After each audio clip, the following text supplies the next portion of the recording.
Welcome to For Collectors.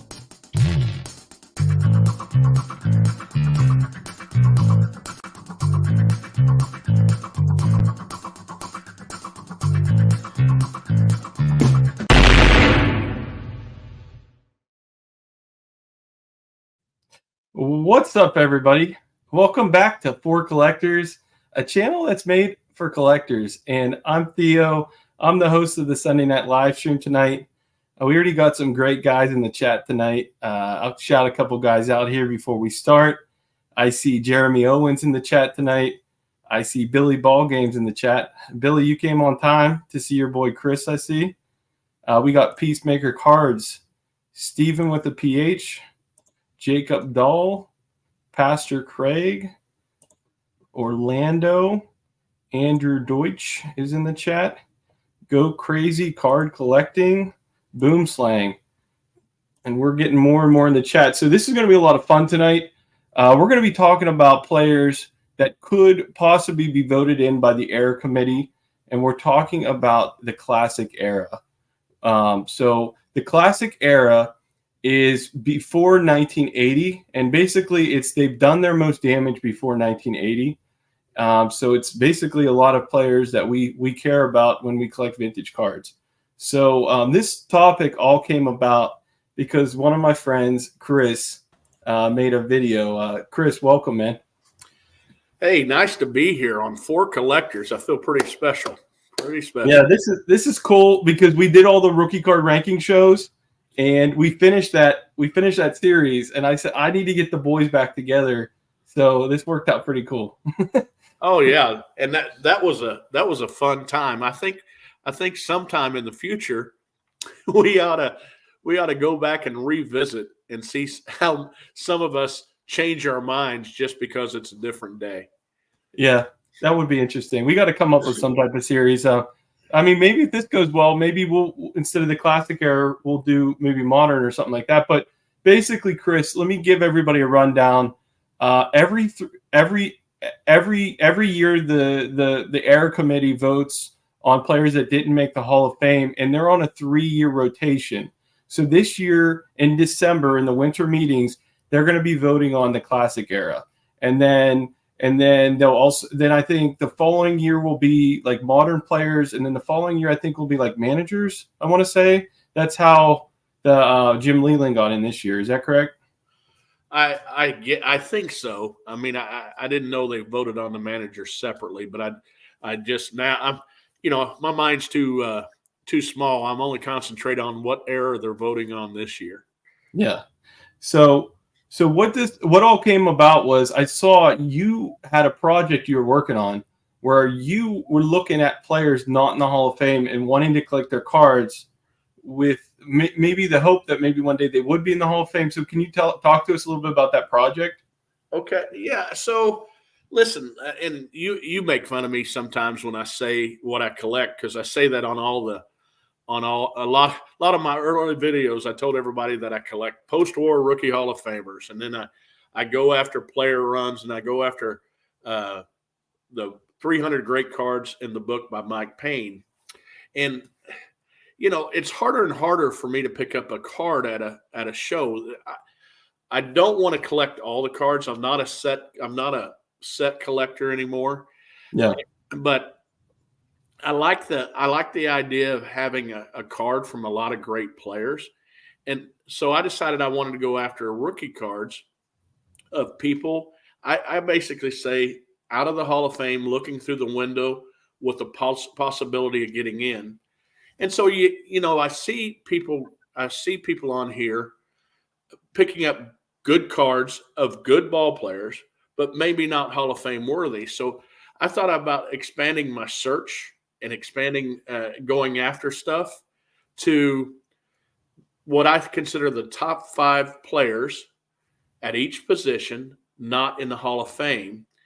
And I'm starting that as a set to go after. Now, it's not made in stone yet. I don't have it. I've reached out to a bunch of people, and if anybody wants to leave me any suggestions on here, please do, or contact me. But there's some guys. I don't believe there's 5 guys in the classic era at each position that belong in the Hall of Fame. Now, I believe they all have an argument, or a lot of them have an argument to get in the Hall of Fame, but I don't think they all belong there. Yeah. But I surely would like to have a rookie card from Vida Blue. I don't think Vida Blue is Hall of Fame worthy, but man, he was a great left-handed pitcher when I was growing up. So I'm going after what I call those cards, the top 5 players that I believe have a close chance of getting in the Hall of Fame, but they're also a great player by themselves. Yeah, and that's cool. And what Chris did was he sent me basically his top 1 in every position. So he sent me his top first baseman, top second baseman, top shortstop, and he also sent me a comparison player, either a player that's in the Hall of Fame or a player that played in a certain era. And Chris is going to make an argument for each player. And my two guests here that are coming on right now are going to either say, Chris, you're 100% right, or they're going to crap all over Chris's person and tell him why he's not very smart. So let's bring in the guests, okay? First up, we got Mr. Greg from Midlife Sports Cards. Welcome, Greg. Hey guys, how's it going? Good. How are you been doing, man? Good. We had a soccer game today. It was pretty exciting. Lucy's team won, scored a goal. Nice. Had a couple of assists. That's been my day. Nice. I had a soccer game too, so there you go. I got two weeks left and soccer season's over. So see, soccer season doesn't end for Lucy. It just keeps going. So. Yeah, just a different team name, maybe. No, it's the same club. It's just yeah, it's fun though. And we got Mr. Jake from Legends Ever Die. Jake, thank you for being here, man. Yeah, guys, what's up, friends? And hopefully Greg's still my friend after my most recent video. Of course. But happy to be here. Yeah, do you want to do a short-winded for us real quick? We could make one up here on the pod. Me or him? No. I was gonna have Jake do it. Come on, man. Okay. All right. Yes. That was funny. All right. So yeah, like I said, it's great to have the boys back together. It's always great to have some debates with friends. So Jake has a podcast that he does with Dom, Cracking Cooperstown. Jake, do you want to give your podcast a little plug real quick before we get started? Yeah. Thanks, Theo.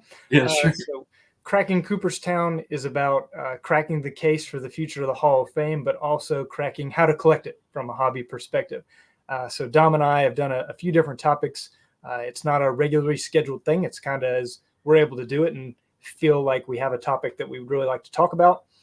We've done who's the 40 active Hall of Famers playing right now twice. We do it once a year before Mike Baseball Collector and Junk Wax Hero. We did that full length. Okay, we're going to take credit, not them. But we've also done the future of a Hall of Fame pitcher, what we think that looks like and how it might change, as well as the future of a Hall of Fame catcher. Chris from Missouri has actually watched both of them. He said those Cracking Cooperstown guys, they suck. I don't listen to them, but I'm going to name people that they said should be Hall of Famers. So, you don't let him take all the credit for that. No, I tell you what, I really enjoy that. And I do enjoy your show. You and I have some philosophical differences on stuff, but what is cool is looking at you guys set parameters for who you choose to be in the Hall of Fame. And I'm actually looking at it through your younger eyes and your younger view than me with some of those players, and so it's very interesting. And if anybody's not watching that, you should. That's what makes the Hall of Fame debate fun. And Dom and I don't always see eye to eye. Most of the time we actually don't. But that's part of what makes the Baseball Hall of Fame the most interesting Hall of Fame, the process and what goes into it, compared to the Basketball Hall of Fame, who doesn't tell anyone how they do anything and they just randomly pick people like Michael Cooper. And then the Football Hall of Fame, who has a literal quota of how many players they must elect each year, which doesn't seem like the best system. But I'm off my bandwagon soapbox. Thanks, Theo. No problem. Let me let me bring up a topic before we start that's more relevant to today's baseball, and I'd love to hear you guys' opinions on it. So we have DHs in both leagues. I know it didn't just happen this year, right? But we have Ohtani, who's a DH, who was able to play DH for a full season. And I would say this is kind of we haven't seen this good of a player play DH like this before, right? I would say that. I don't know if you guys agree. And then we have the stolen base where the bases are bigger, less pickoff attempts. And Ronald Acuna Jr. last year obviously had a heck of a season with home runs and stolen bases also, right? So what do you guys think moving forward as far as stolen bases and maybe the DH position? How will that be judged as far as the Baseball Hall of Fame? I know, like I said, I'm not trying to pick on Ohtani specifically. It's just better players are playing DH now than at least when I was watching when I was a kid, it feels like. So does somebody want to open with that question? I could. Yeah, go ahead. I can't believe both of those guys stayed quiet this long. Holy cow. So initially, the DH was sold to the American leagues, to the managers and everybody, that the DH is going to be a way that you can continue to watch your aging star play. So it was supposed to extend the careers of the aging stars. And the National League didn't buy into it because, one, baseball doesn't change often. And when it does, everything is, oh my gosh, they're making the bases bigger and, that kind of stuff. But, there are DHs in the Hall of Fame. Edgar Martinez is in the Hall of Fame. David Ortiz, he played some in the field, but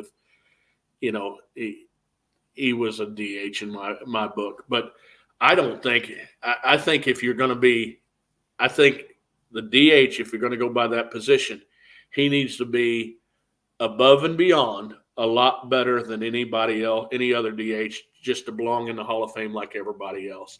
And I think the stolen bases importance, even though it hasn't been a big part of the game the last few years, the importance of the stolen base has always been there. If somebody would have had 250 stolen bases over the last 10 years or something like that, that would have been relevant still. So I think it's still going to matter. Are we going to see somebody with Ricky Henderson type numbers?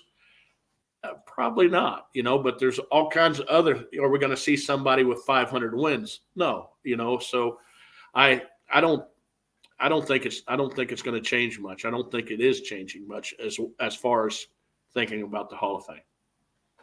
Yeah, and one thing I want to bring up before I let Greg and Jake come up is because of Mike Trout's injuries. Mike Trout said he's finally thinking about playing DH or more DH moving forward, which is like you said, he's actually I would say he's an aging star at this point, but which is your point about earlier, why they brought it in. But why don't I let Greg hasn't talked for a little while. Greg, what's your opinion on both of those topics? Well, the first topic about the stolen bases meaning a little bit less, how could they not? I mean, it's easier to steal now. I mean, they can't just turn. When Ricky Henderson got on first base, they would try to pick him off so many times, and they can't do that anymore. The bases being bigger.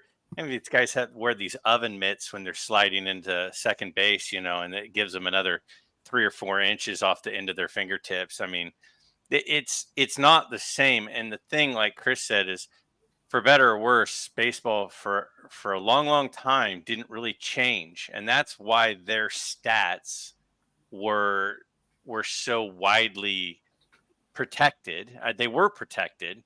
It's because the stats were the stats, and you could kind of compare them across eras. There's dead ball eras. There's things with the fences and how far they are. There's some little things, but basketball added a 3-point line. Basketball changed goaltending. Football, you can't touch a quarterback or a wide receiver anymore. And because of that, a lot of the stats have completely changed in those two sports. And I think it's starting to change some in baseball too, because of the same sort of stuff. Mm-hmm. And I don't think, I think Ohtani's 50-50 is actually fairly similar to Canseco's 40-40 because of the changes that have happened. Now, Canseco was probably on something at that time. Well, I think he was on something at that time, but a lot of guys were. So that's a whole different can of worms. But I don't think that stolen bases. I mean, the stolen base percentage of being safe went from something like 74% to like 83% this year. It went way up. That's not an accident that it suddenly goes way up. So to steal a base, it's clearly easier. Right. Can I, before I get to Jake, raise your hand if Ohtani would have hit those numbers, that record, if you want to call it record, if Ohtani would have broke that record, if the NL didn't have a DH and he played a position, would he have hit those numbers this year? Raise your hand. No. Okay. I agree. I feel like he might have been injured in the field. He would have got fatigued in the field. Like he was probably in the batting cage while they were in the field, I'm assuming. But Jake, go ahead. I don't disagree with Greg that it changed and maybe they are devalued. However, it's not these players' fault.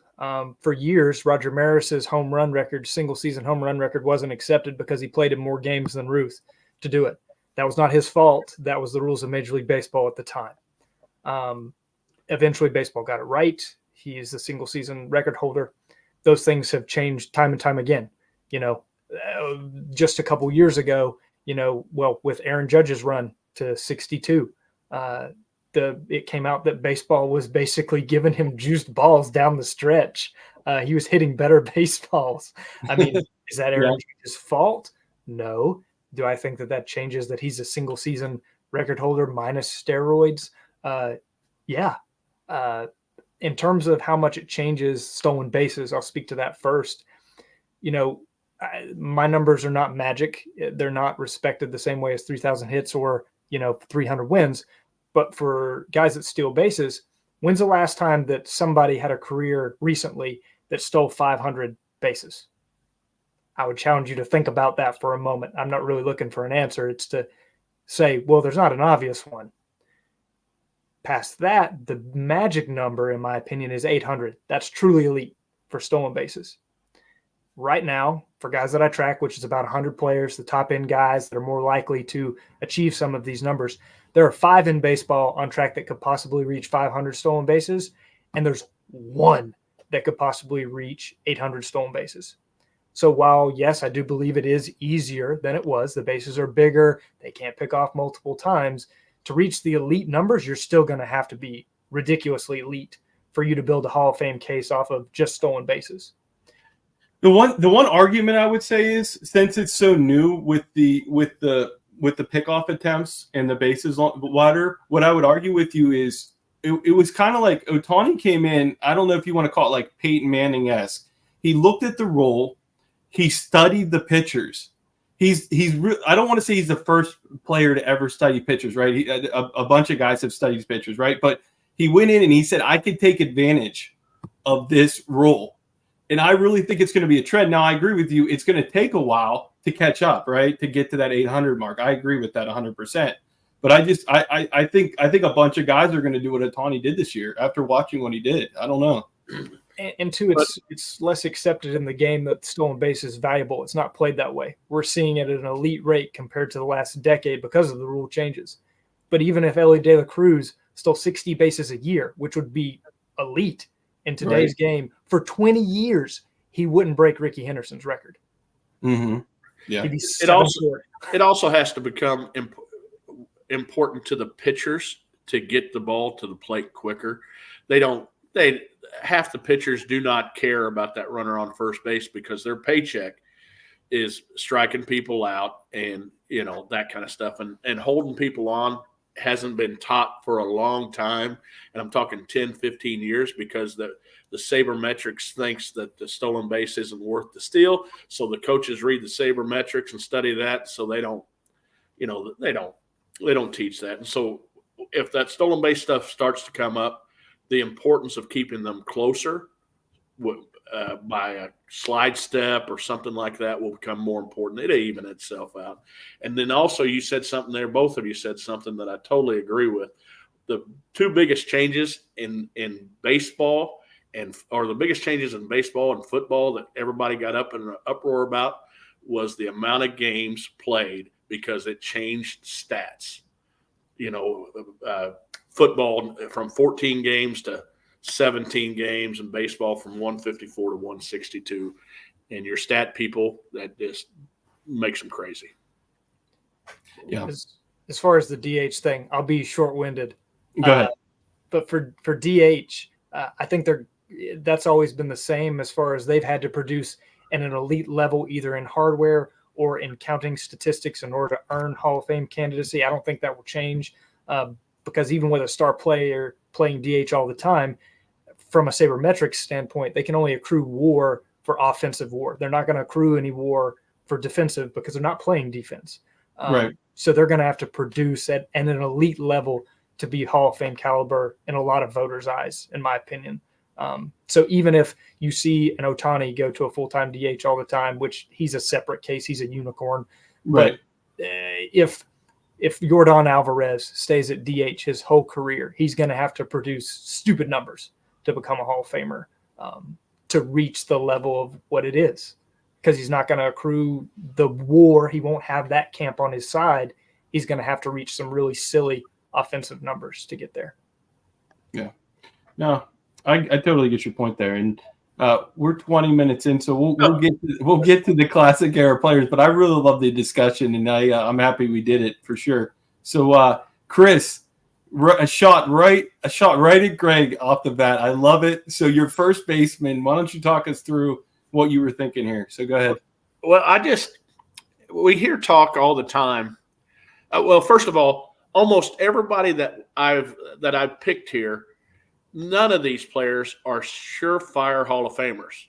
If they were, they would already be in now. Okay. Now there's a lot of talk about Don Mattingly and being a Hall of Famer, and I don't know where I am on it, but I think I've come to say that Richie Allen should be in the Hall of Fame but it's not a slam dunk, and these two are quite comparable to me. But Richie Allen had a run of 10 years there and I think both of these did, but Richie Allen had a run of 10 years that he was as good as Roberto Clemente and Willie Mays. And I know it was some of the later part of their years, but man, his best 8 years was as good as most. And again, I'm not gonna go to the mat for any one of these two. And they're both great players. I just wanted to compare them together. And I don't know. I think if I had the choice between the two, I would lean toward Richie Allen, but not. Again, I wouldn't want to wager my life on the. Come on, Chris. Don't be wishy-washy. Come on. Well, but both of them, to me, both of them are in the same spot. They're both looking into the Hall of Fame through a window, and they were both great players at the time. So I'll get more definitive on a couple of these. Okay. Greg, you wanna start this one? Yeah, I mean, I don't. They were different types of players, so comparing them, sure they played the same position, but they were different types of players. I have, we've had these conversations a few times as we look at Chris as I'm talking, which is cool. Go ahead. Hollywood Greg. All right, sorry, Greg. This is like a ventriloquist. Here you go. Here you go. Go ahead. I don't need center stage, but I think that we're comparing two different guys. I mean, well, we are obviously. Don Mattingly, and we've had these conversations before when we've done some of these sorts of things. I value defense a lot, and I think Keith Hernandez is a guy who should be considered, and I don't know if he's on Chris's list, but I think Keith Hernandez is a guy that should be considered because I value defense. I think that, once you get to the playoffs, you start seeing players that don't normally play get more game time because defense matters when you're really trying to win games. You're talking about an elite first baseman defensively against a guy who was a slugger. The other thing that I think is a little bit different between the two is the length of the career. I mean, it's not. I mean, Mattingly was injured. Now, is that his fault? That's a whole different argument. But his career was shortened. He was a clutch player. He was a really good hitter, a really good defensive player against a slugger. And so, sure, they maybe played the same position, but what they brought to the table, I don't think you can just look at, the number of home runs or the number of RBIs or the number of stolen bases to compare the two. I'm more of looking at all the tools of the player instead of just the power tools, which I know a lot of people focus on when they're doing Hall of Fame balloting. I think that I could totally get on board with neither of these guys getting in, and I could totally get on board with both of these guys getting in. I don't think either one is an automatic. It has to happen, but I don't think either one of them are. You got to be kidding me. They shouldn't even be considered. So I kind of lean toward, and I'll go ahead and start it right now. If Harold Baines got in, then these two guys should get in. Because I do think that's the threshold. Is as soon as the bar changes on what is required to get in, then you go, well, who else would clear that bar? Well, that guy and that guy should clear the bar because they're better than that. So since that is the equitable thing to do, I think I'd rather have either one of these guys than Harold Baines. Why is Harold Baines in? Because he played like 7 or 8 more years than these two guys. That's the only reason he's in. It's not because he was a better player. It's because he was a DH forever and cashed checks at different spots that would take him because they needed someone. So that's my response. Can I say something real quick after? Yeah, good. And there's a good. I get Greg's argument there, but my rebuttal on that is just because we made the mistake on Harold Baines, are we going to open the door for 75 other players that were better than him? And I bet we can name a lot of players that were better than that. We believe was a better player than Harold Baines. But I get what he's saying, and I think if your kid or you were Don Mattingly or Dick Allen, and you saw Harold Baines get in, it's sort of like when they come out with the final cuts for the high school team, and you go, that kid got in, but my kid didn't get in. What the heck? Like when it's close to you, you say, yeah, if that guy got in, my guy should get in. But from a distance, you may not feel that way. Yeah. Good point. Good point. But hey, before totally different eras. Totally different areas. Before I let Jake speak, I know Baines is going to be on your Showcase Showdown. Let's see that card. What grade you got there? Oh, this is my second one. I got like 6. I cannot wait to see that Showcase Showdown. Are you seriously doing a Showcase Showdown of Harold Baines? Like, no, seriously? No. I just made that up. Okay. Go ahead, Jake. Go ahead. First, one of the recent comments before I forget, you just showed it. MVPs belong in the Hall of Fame. So Marty Marion should be in the Hall of Fame. Go look him up. Zolio Versailles. Zolio Versailles should be in the Hall of Fame. Cody Bellinger should be in the Hall of Fame. All right. So to use Greg's analogy about the cuts with the high school team, if I was a high school coach and there was a kid that showed up for tryouts and his leg was broken and he couldn't play, would I pick him for the team? Nope, he's not available. Wait. If his leg was broken, are we talking about he's going to miss the whole season, he's going to be available? Because my dad coached for 30 years and he kept a lot of guys that couldn't come to tryouts. Oh yeah, well, guys that are playing football or whatever, it happens all the time. Guy that's going to be out for a long, extended period of time. You picking him? I'd throw a jersey on him if he was a good player and let him sit on the bench. I would. Okay, fair enough. Because teams did that with Don Mattingly. They threw a jersey on him and let him sit on the bench when he was hurt. Okay, it is not Don Mattingly's fault that his career was likely cut short from injuries. Okay, that's not his fault.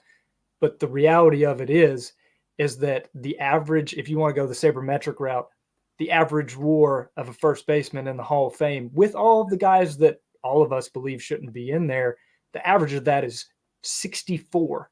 That's, 33% higher than Mattingly's total WAR. If you want to go the counting stats route, he doesn't have 2,500 hits. He doesn't have 1,500 stolen or RBIs. He doesn't have 1,500 runs. He does have a very decorated defensive career. 9 Gold Gloves is nothing to sneeze at. But unfortunately for Mattingly, he was only able to play for 13 years for a various number of reasons. The other component to that, yes, Harold Baines cashed a check for a long time. Baseball teams are businesses. They're not paying bums just to pay them. They've got to have some level of ability that they're going to put them on the field, unless you're the current White Sox, because, they're not trying to win. But the point is he was able to play for a long time because he carried value, whether that is literally on the field or somewhat as to putting butts in the seats, as a fan favorite. There could be some truth to that of why he played for a long time. But he did reach thresholds that many, many other players did not reach. For Dick Allen, his WAR's higher, the sabermetrics route. It's still lower than an average first baseman. Something else that's a challenge for Dick Allen is he does not crack the rule of 2,000. There's one player that played the amount of years without any sort of special exception that did not crack 2,000 hits that's in the Hall of Fame, and it's Gil Hodges. He had a long, or at least decorated, managerial career winning with the Miracle Mets, in addition to the magic of the Brooklyn Dodgers and what he was able to do on the field himself. That kind of all combined, I believe, is what got him in the Hall, despite not cracking that number. I don't think either of these guys get in. If either one of them do, I actually think it would be Dick Allen, even though I think Mattingly is more deserving than Allen myself, because Dick Allen has missed it by 1 vote 2 different times. So I'm going to be the Harold Baines defender because I think one of the best skills is availability, and Mattingly wasn't always available. There are many players that's the case, that they weren't always available, cut short because of injuries, that kind of thing. These type of players are peak type of guys. You've got to argue that their talent level was really good for the time that they played because they didn't reach a lot of the counting stats or the magic milestones that would get guys in. And there is a place for guys like that in the Hall. Just a quick question. You said between the two, you think Mattingly would be more deserving. Mm-hmm. Why do you feel like Mattingly is more deserving than Dick Allen? Because it sounded like you just argued harder against Mattingly than Dick Allen, and then you said you'd rather see Mattingly. I think that Mattingly's 9 Gold Gloves is one of the little boxes that I would check in terms of like, okay, that's a resume box I can check towards a Hall of Fame resume. Do I think Don Mattingly should be? No, but he checks one little box, where for me, Dick Allen checks 0. Okay, and, so and here's one last question. Do you think Harold Baines belongs, Jake? Yes. Okay, so here's my thing. There's no way on in any way I view it that Harold Baines should be a Hall of Famer. And I'm going to use this argument against myself on a player coming up, but there was never a time that Harold Baines was in the top 5 or 10 players in baseball. Never.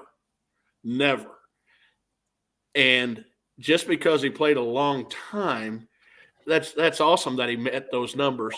These guys, Don Mattingly was a top 10 player in the league probably half of the time he was in there, at least 7 years or so. Dick Allen the same way, 7 or 8 years he was in the top 10 in the league. I had a buddy. I played fast pitch softball. I had a buddy named Bones Harvey that got inducted into the Fast Pitch Hall of Fame. He played up until he was 68 years old. He was a pitcher. And there was never a time that he was the top 3 pitcher on any team that he played on. But he played so long that he ended up, and with good teams, and he ended up with enough numbers, but he was never the top 3 pitcher on his team. And I'm glad he's in. I love him to death.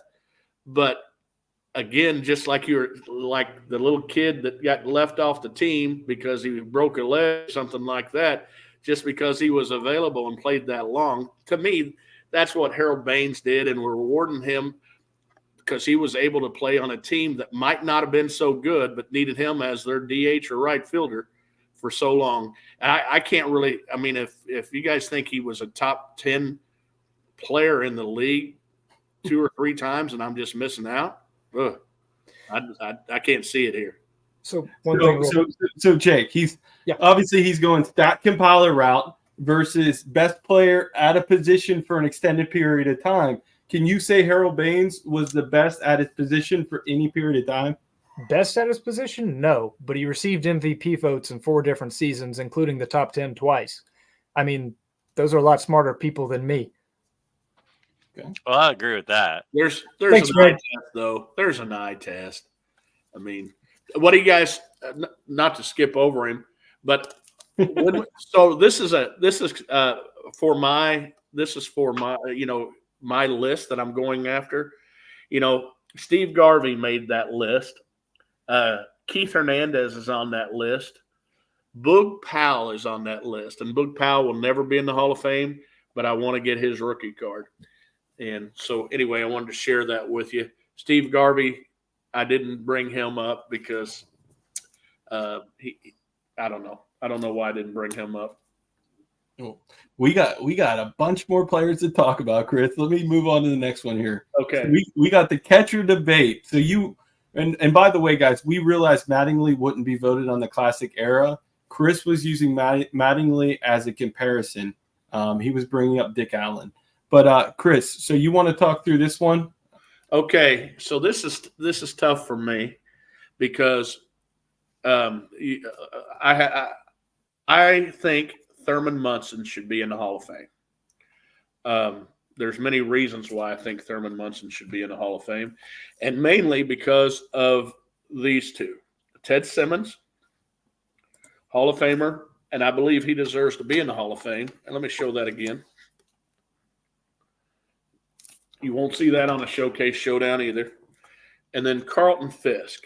And the reason I bring these up, and I'm not saying Thurman Munson is better than Carlton Fisk, but what I am saying is Thurman Munson was better than Ted Simmons when he played. Thurman Munson's biggest competitor was Carlton Fisk.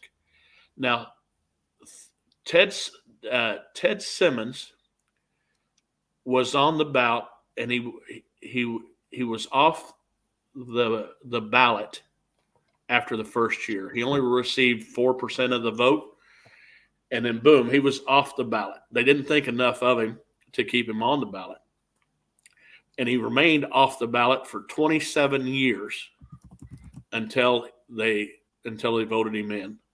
And Ted Simmons was a great hitting catcher, but he also was a compiler. And I believe that Thurman Munson was arguably the third best player all his life. He just, to me, was a better player. And I know there's some stuff. If you compare them separately, of course, those change back and forth. Some of the stuff that Fisk wins, Munson would win off of Simmons.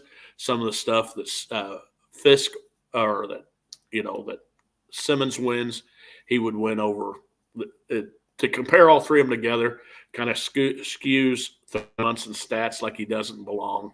But he was a great player, and his life was cut short. And I think he belongs in, and it might be a special wing somewhere, but he's a Hall of Famer to me. Okay, let me since Greg started the last one, Jake, you ready to start this one? Yeah, man. Good. I think that once they're in the Hall of Fame, they should be respected as such. That includes Harold Baines. Okay, I'll leave Harold Baines alone.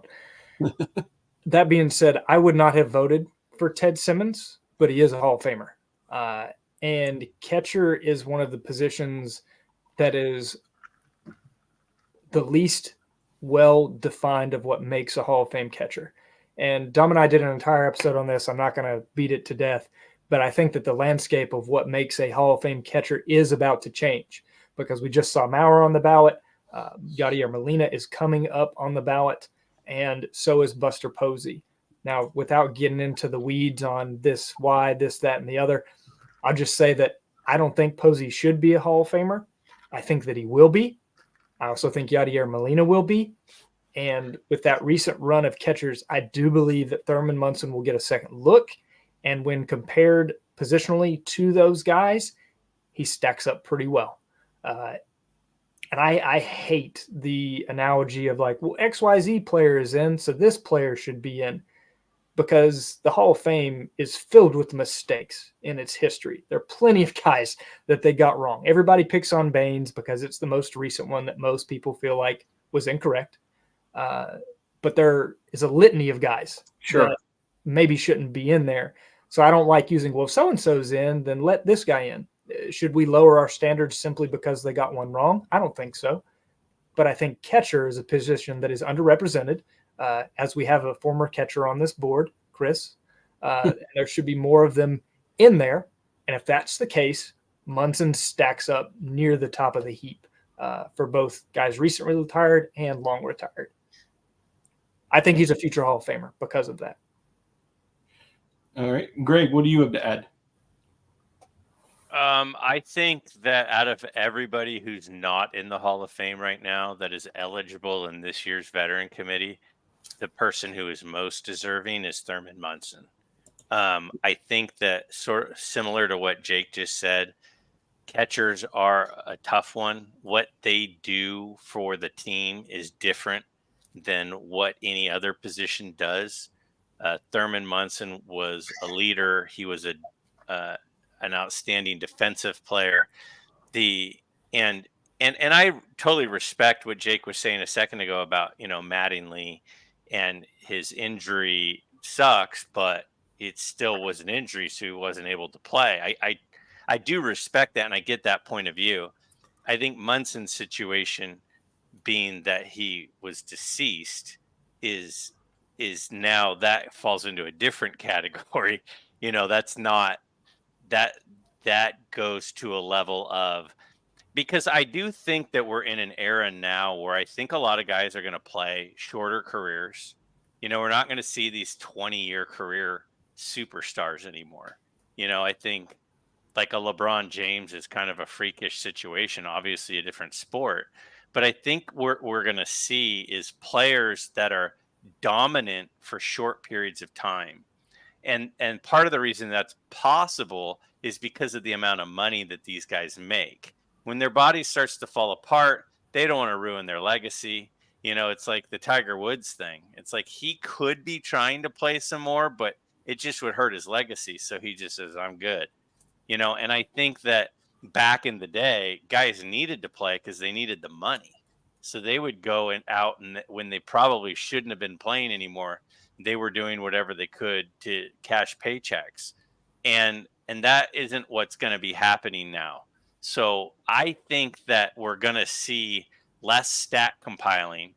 And I know that Jake believes in guys hitting certain thresholds. Again, I totally respect, 300 wins, 500 home runs, 3,000 hits. I respect all of that.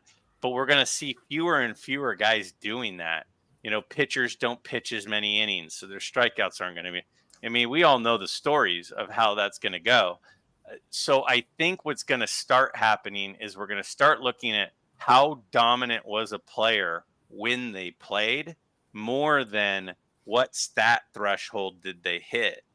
And I think that when you look at a Thurman Munson and even a Don Mattingly, of how good were they when they played, they were really, really good. They were like the best player or the second best player at their position when they played. They just didn't play as long. And I think that's going to start happening more. And I think you're going to start seeing guys with lower WARs and lower stat totals get in. And then I think they might circle back and go, well, that guy was pretty dominant for 10 years too. So I think Thurman Munson should be in. But again, I mean, that's where I'm at. So the catchers that I've chosen to be so far on my list that could be changed for cards I'm going to go after. Munson was the one I chose here but the one I've been fighting for a long time for more respect is a catcher by the name of Bill Freehan for the Tigers. And Gene Tennis is on my list. I think Joe Torre. we got him right here. Oh, Here we go. Oh. Joe Torre and Elston Howard are on my list. So I did pull out Bill Freehan for you. Did you guys want to, instead of going back to him later on, do you guys want to talk about him for a second? Sure. So I want to say something that supports something that Greg said about in terms of peak performance, because there is a good likelihood that, these guys can retire earlier in this era because they make a lot more money. They don't need to hold on for a paycheck. That's absolutely true. And, baseball is a business. Okay. If you're not producing, why would they continue to pay you, especially with the contracts they have to pay now, right? So you may not see as many guys be able to play for 20 years for many reasons. That being said, in terms of Thurman Munson, if you take his WAR 7, which I'm not a huge WAR guy, but this is a useful tool to see their best 7 years of WAR. If you took all catchers across the history of baseball, Thurman Munson is number 8 all time in WAR 7 at catcher, meaning he had the best 7 years of any year. It could be your first, your last, and the middle, not necessarily a 7-year window. Accrued that WAR. He's the 8th best catcher of all time by that metric. By the same token, because catcher's a hard one to read, we don't know exactly how to evaluate them correctly, I would say, even with the advance of pop time and pitch framing and things that, are new in terms of how we can see a greatness of a catcher. Bill Freehan is 15th on that same list in terms of WAR 7. So Freehan is an underappreciated player for sure, but I would definitely put Munson ahead of him on that list. I think everyone would, but something interesting in terms of peak there. I think I think that stat, I've frankly never heard of that WAR 7 stat, but I think that's super interesting. And I also think we might start seeing more of a focus on that sort of thing because of also the power play of sport now. You got to throw 102 or you don't get a start. You throw 5 innings and then you're out. Swing for the fences. Everybody's striking out more, and that wears bodies down, and guys aren't going to last longer. So I could see something like that becoming more important. But I had never heard of that. I had never even heard of that stat. And for reference, I know someone in the chat mentioned, well, Joe Mauer's and so Thurman Munson should be same metric. Joe Mauer's 5th. But Joe Mauer played a lot at a different position too. He wasn't a full-time catcher. Right. That's his, if I understand it correctly, the way that Baseball Reference sorts that is 5 years at catcher, 7 years of catcher that they took those WAR from. So since we have a lot more ground to cover, why don't we just I just want to hear quickly between Bill Freehan and Vita Pinson. Do you think they should be in, yes or no? Greg, you want to start first? Yes or no? I'd say yes to Pinson. I mean, he's almost 3,000 hits, was a multi-tool player. Bill Freehan, I've quite frankly never even heard him mentioned in the conversation. And looking at his stats right there, I mean, sounds like he was a pretty decent catcher, but no, I don't think that he should be in the Hall of Fame. Real quick, Chris, it was brought up that Bill Freehan was the best catcher of the 60s. Obviously, he has 11 All-Stars. Do you think he was the best catcher of the 60s? Best American League catcher of the 60s. Okay. I do believe that. But that was what I was thinking. That's the reason I wanted to bring that up. If you're the best catcher at your position in your league for an extended period of time, does that warrant Hall of Fame status? I don't know. Yeah. I just wanted to bring that up. But yes, we got to cover a lot of stuff. So Jake, touch on these real quick. Do you think either of these deserve to be in? No. Okay. If Dom's watching, he's real mad that I said no to Vita Pinson. All right, here's a fun one. We got a blind comparison here. Blind resume, player A and player B. I'd love to see in the chat. Can somebody in the chat guess player A and player B? Do we get a position at least? I'm going to give a clue on position in a second. Do you want to look? It matters. I mean, I if know this person's a catcher or a second baseman, it's different than a right fielder. So you have to compare apples to apples for me, but okay. Yeah, if you guys don't want to guess, I'll give you guys the position right now. And you can guess based on position. Yeah, give us the position. I mean, that's a wide bit.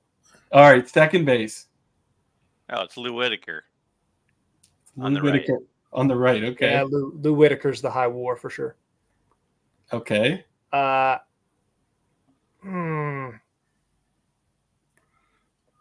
Is it Greg's namesake on the other side? No, he has more home runs than that. So the chat smoked. No, I know who it is. The chat smoked you guys. Okay. So Mark, I didn't see it. I'll show it right now. Mark Hoyle got player A, and Andrew Deutsch got player B. There you go. Interesting. So did you guys think player A was in the Hall of Fame when you were looking at that? No. All right. So Chris, why don't you talk a little bit about this comparison here that you wanted to show? Well, two separate decades. It kind of see what a second baseman was a good second baseman was like in the 60s and what one was like in the 70s. And I think Bobby Grich, I think he is well deserved of the Hall of Fame because, again, I believe he was the best second baseman of the 70s.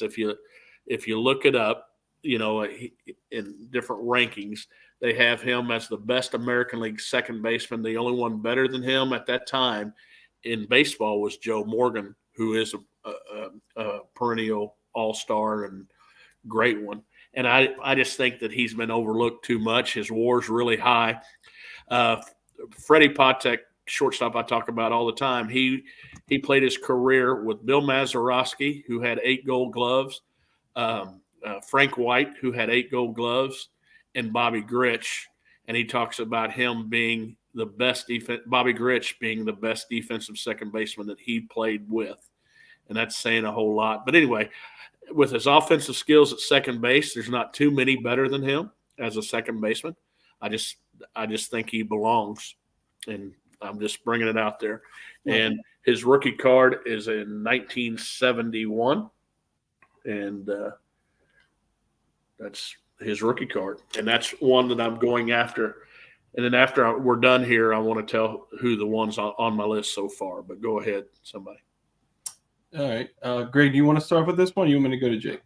I mean, I don't know. I mean, this isn't fair because Chris is old, so he saw him play, and I wasn't even around. So I mean, there are certain guys from like my youth growing up that I saw play and I saw the value that they brought that I would say, yeah, that person should be in because of the intangibles that they bring to the table.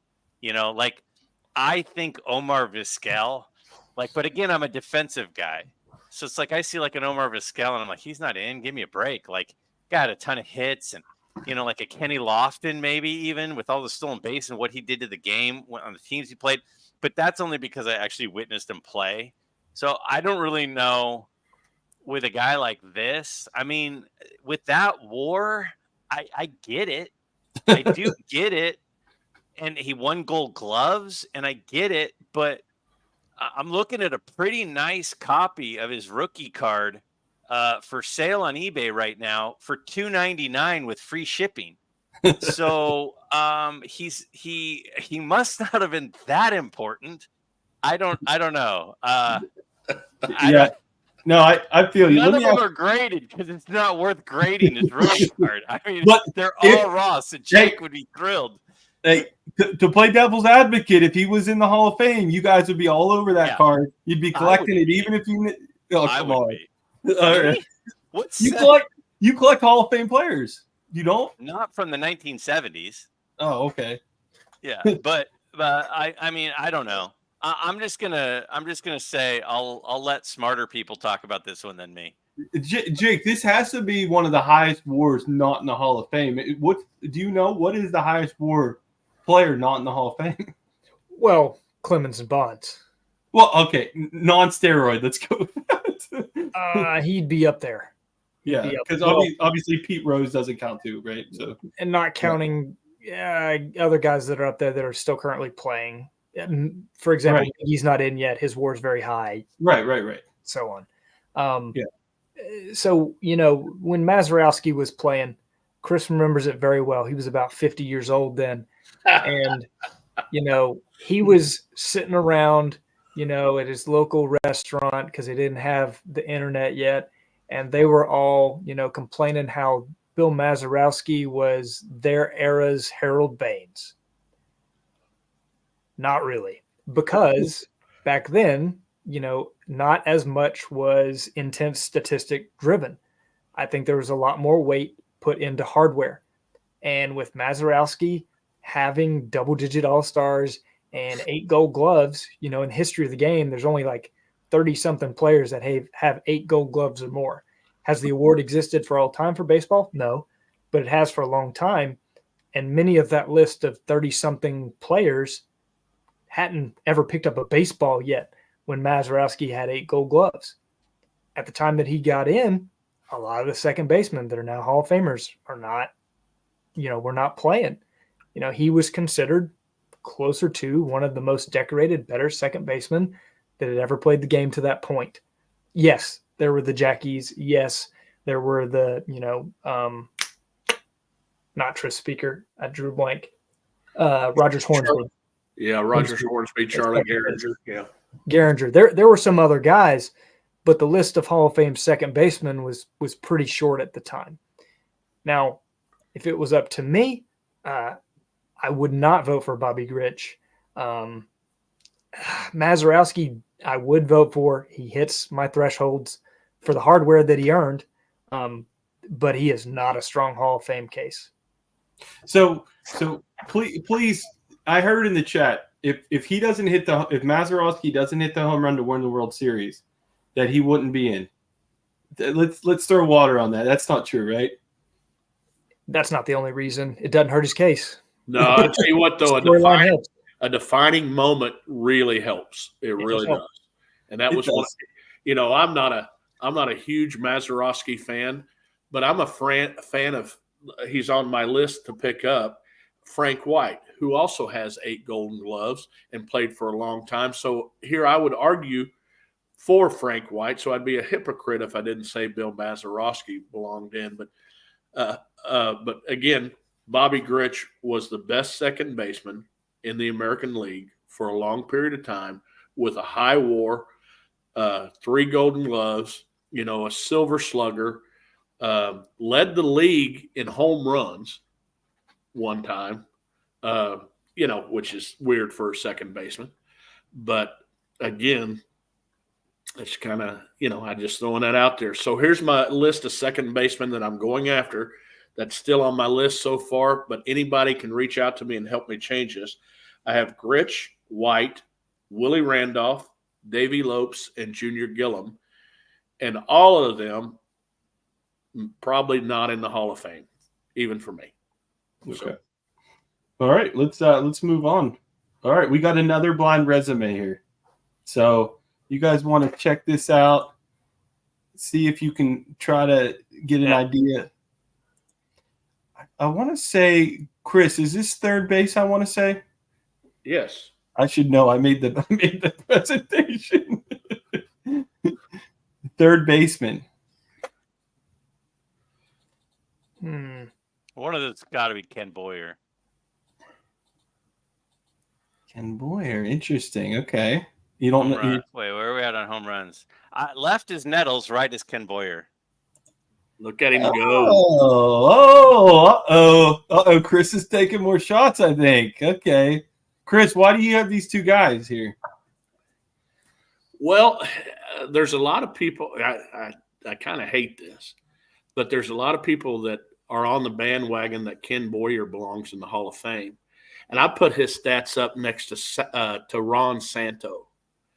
And to me, I think they fell in comparison. Ron Santo, comparing them stat by stat, is a lot higher. But Greg Nettles was one of the best third basemen that I've ever seen.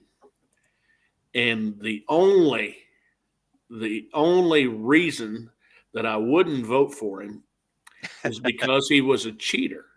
Because Brett attacked him. No. What is it your deal, Mr. Miller, with your favorite players being cheaters? And Greg Nettles was a convicted cheater, but yet he's one of your favorite players. And because what's keeping me from voting for him straight on, one, he kicked Brett in the face, and then two, in 1974 he got suspended from baseball for 10 games. And what was that for, Mr. Miller? Let's talk about Nettles and Boyer. Okay. So anyway, I believe Nettles. If Nettles has 10 more home runs, Nettles is in the whole Hall of Fame. If his batting average was a little higher, he'd be in the Hall of Fame too. But I think Nettles belongs in the Hall of Fame. I think he and Boyer can fight it out. Nettles was probably the best defensive third baseman that I got to see play a lot. I think he would have won a couple more Gold Gloves had it not been given to Brooks Robinson at a later age in his career.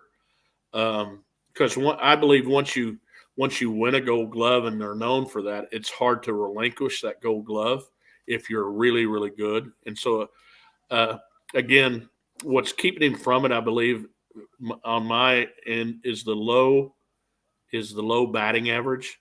But I mean, he was as good in a World Series at that great moment as almost as good as Brooks Robinson was. So if I had my choice, I would probably put Greg Nettles in, and that's going to hurt the feelings of some of my favorite Cardinal friends. Yeah, Billy Ballgame just rolled over. Do you think the corked bat Super Bowl thing, do you really think that's what's keeping him out, or do you just think he wouldn't have gotten it anyway? No, to tell you the truth, he has to be elected by players now, or whoever that committee is. And I don't think that he was the best liked player late in his career. And he's being elected by people of his peers. And if there's some people on that don't like Greg Nettles or have friends that know about Greg Nettles, I think that's keeping him out. But he was a great third baseman. So Jake, why don't you start off with this one? Obviously, he was using Nettles more of as a comparison for Boyer, but what's your thoughts? I wouldn't vote for either of these guys. Don't look. Go ahead. Yeah, I saw it, but I wouldn't vote for either of these guys. But I do think you've nailed the two current best candidates at third base outside the Hall. Historically, the standards at third base until very recently have been pretty high. If you look at the average WAR at the position, it's 69.4. I mean, nearly 70 is pretty high for an average in terms of Hall of Famers. Now, Nettles falls just under that, 67.9. He is the highest WAR of any third baseman currently outside of the Hall of Fame. Then Buddy Bell is, shout out Mike, baseball collector, if he's still here, is next. And then Ken Boyer is next in terms of highest WAR outside of the Hall. I think that Manny Machado will be the next third baseman, unless Nolan Arenado retires first, next third baseman to be elected to the Hall of Fame.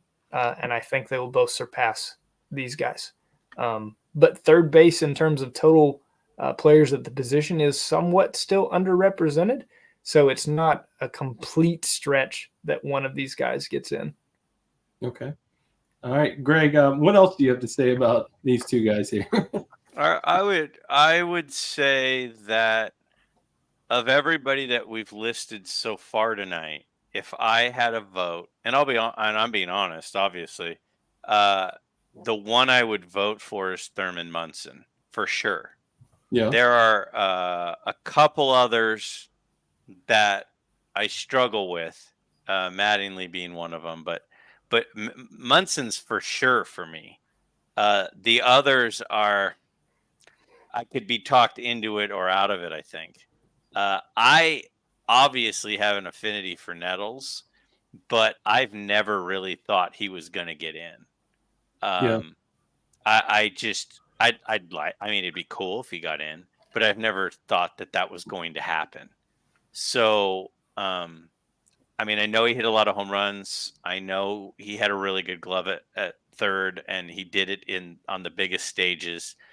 But if I right now had a ballot in front of me for these two guys, I probably wouldn't check the box for either one of them, if I'm being honest. That's not what my heart tells me. That's what my brain tells me, though. Okay, that's fair. Did it? I want to ask Greg a serious question real quick. How bad did it hurt when Nettles cheated, Greg, when you were a kid? He wasn't born. I wasn't alive. We keep talking about the only one of us that was alive during this time was Chris. He was like in college, and the rest of us were not even alive. Oh, your affinity for cheaters just bothers me, though. Well, be friends. Hey, my other third baseman on the list is Buddy Bell, because he was a great defensive third baseman. Sal Bando and Bill Madlock. And I don't believe any of those three belong in there, but I can't wait to get their cards. All right, so let's move on to shortstop. So another one of Greg's favorite players is a comparison. So go ahead, Chris. You want to talk through this one? No, I just thought it'd be nice to observe, appreciate Dave Concepcion for what he was, and to me, he is the 1970s version of Ozzie Smith, and then so he was the best shortstop of the 70s, I believe, the best shortstop of the 70s, and in the 80s, I believe he changed his game a little bit, and I believe he was like the fifth best shortstop of the 80s. He had a long career. I think he was the best defensive. Defense was really good. Shortstops in the 70s and before, defense was vital. It's still vital today. And there were some great defenders like Larry Boa and Mark Belanger and that kind of stuff. But Dave Concepcion was as good as any that could hit, and a little bit. But if you look at their stats, I don't know. Ozzie's a legend, but Ozzie wasn't as good a hitter as Dave Concepcion. I don't believe Dave Concepcion was as good as of a shortstop defensively, but man, he was pretty damn good. And I believe he's worthy of the Hall of Fame. Okay, Jake, you want to check in with these two? 71. Yeah, go ahead and show it. Go ahead, Jake. Are we revealing guys at positions that we think should be in that are not on Chris's list yet? No, that was at the end. You guys bring up some players, but okay, I won't ruin that then. All right, I'm going to agree with you because I think I know who you're going to say. Because remember, you do this show that I kind of pay attention to. Oh, okay, all right. Well, to talk about these guys, I think this is a horrible comparison. Ozzie is in for his defensive accolades. His WAR is silly high because of mostly his defensive accolades. The man still had over 500 stolen bases, which is nothing to sneeze at, and nearly 2,500 hits, just under it. I mean, his WAR of 76.9, and I'm not even the WAR guy. I've talked about it a lot tonight, but I mean, it's 8th all time. If I'm looking at the list right now to find Dave Concepcion's scrolling. Oh, there he is, 45th all time. There are a lot of guys in front of him in terms of WAR, in terms of counting statistics. I mean, he's a little short of 2,500 hits. You know, he wasn't a huge power guy with just barely 100 home runs. 267 batting average. fairly decorated. He did have 9 All-Stars, 5 Gold Gloves, but I mean, I don't think Dave Concepcion's a Hall of Famer. It never really crossed my mind, to be honest with you. Wow. Chris is just getting booed right off the field. Sorry, Greg, Chris. I Greg, still what love do you. Greg, what do you think about this that Jake didn't say? There's not much that I think that Jake didn't say. I think Jake said it really well. I think that, Ozzie Smith is on for his defense. So there's only one stat on that entire comparison that includes defense, and it's the Gold Gloves. And it is dominating over Concepcion. So it's like comparing, Ted Simmons to a right fielder. Like it's just not something to compare. Like Ozzie Smith is the best defensive shortstop in the history of the game, and that's why he's in the Hall of Fame. That's it. Well, I agree, but I do believe that Dave Concepcion was the best shortstop in the 70s. The one thing I will you think Ozzie was the best shortstop in the 80s? Again, I got to watch Ozzie Smith. You keep telling us about these guys from your college years. Hey, Chris, he's a Red. Isn't that your home team? Like, it is, but they both played the same position.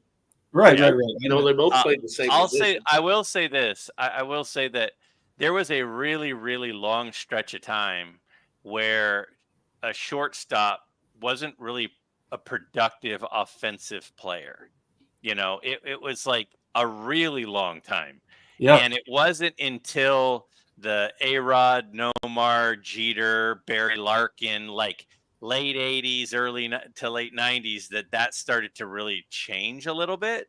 And so when you look at him through that lens of from about 1965 to 1985 offensive shortstops, he would be toward the top of the list because it wasn't part of the expectation of a shortstop during that time. And it's hard to realize that now, but it was like this blank era of offense from that position. Right. Can I throw a little bit of water on Gold Gloves? Like Jake, tell me I'm wrong here, but Gold Gloves, like in the 60s and 70s, literally managers just voted on the Gold Gloves, like just based off of eye test, right? Correct. There was so if a manager liked the player more than another player, he might throw him his vote. I mean, and that's why to actually agree with you, Theo. That's why my threshold for like All-Stars is ridiculously high, because especially in today's way All-Star voting works, it's stupid. You can't trust it to the fans. Like someone earlier said, the Hall of Fame voting should be like the All-Star voting. Let the fans do it. I think I would quit collecting the Hall of Fame. Like, but it was even after that where Rafael Palmeiro won a Gold Glove and he played like 28 games. And Jake's going to prove you wrong here in a little bit when we talk about players that belong in the Hall of Fame that I'm not talking about. Me? When you said, hey, shortstops aren't very good hitters, I think I know what he's going to say about one that's coming up. But here's my other shortstop. Andres Galarraga was another one who played like 40 games at first base and got a Gold Glove. Go ahead. But my other shortstops, and who I probably should have compared Concepcion to, was Bert Campaneris, Vern Stevens, Jim Fregosi, and Maury Wills. I think you should collect Bert Campaneris instead. He's a 600 stolen base club member. Yeah. And Maury Wills was in the Sandlot, bro. Yep. That's why, I brought him up here just to show you. So Maury Wills was on my list for you, Chris. Okay. Awesome. I think we're yep. So next up, Chris, you want to talk about these two fellas on the screen? Just real quick. I think this is a great comparison. And I think this is if I would have put this out to a lot of people, they'd have said, who in the heck is Reggie Smith? Seriously. But I believe I did this because Tony Oliva's in the Hall of Fame, and Reggie Smith is not in the Hall of Fame, and they played similar eras, and this is why I brought this up. And I think that if somebody should be upset that they're not in the Hall of Fame, it should be Reggie Smith. Compare him to Tony Oliva. Compare him to Dave Parker, who's not in the Hall of Fame. But anyway, Reggie Smith's one of my hidden guys that's on my list. So Jake, explain, why is Oliva in?